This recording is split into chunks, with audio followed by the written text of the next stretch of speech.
वाळूज औद्योगिक वसाहत परिसरातील रांजणगाव शेणपुंजी येथील जिल्हा मध्यवर्ती बँक मंगळवारी 28 ऑक्टोबर पहाटे 2:30च्या सुमारास चोरट्याने फोडली होती.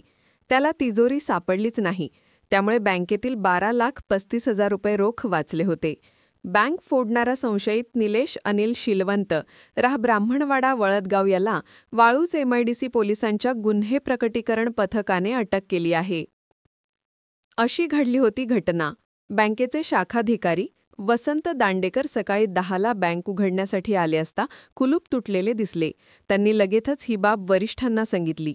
त्यानंतर पोलिसांना कळविण्यात आले. त्यानंतर गुन्हे प्रकटीकरण पथकातील पोलीस उपनिरीक्षक प्रवीण पाथरकर, दिनेश बन, सुरेश कचे, संदीप तागड, ठसे तज्ज्ञ पथकातील प्रशांत बारोळे, अमोल सुखधाने, रामेश्वर कुकलारे यांनी घटनास्थळाचा पंचनामा केला होता. त्याचवेळी पाथरकर यांनी काही तासांतच आरोपी निष्पन्न केला होता. बँकेकडून तक्रार देण्यास विलंब झाल्याने आरोपीला उशिरा ताब्यात घेतले. विशेष म्हणजे या आरोपीच्या मागावर गुन्हे शाखेचे पथकही होते. परंतु प्रवीण पाथरकर यांनी मोठ्या शिताफीने या चोरट्याला ताब्यात घेतले.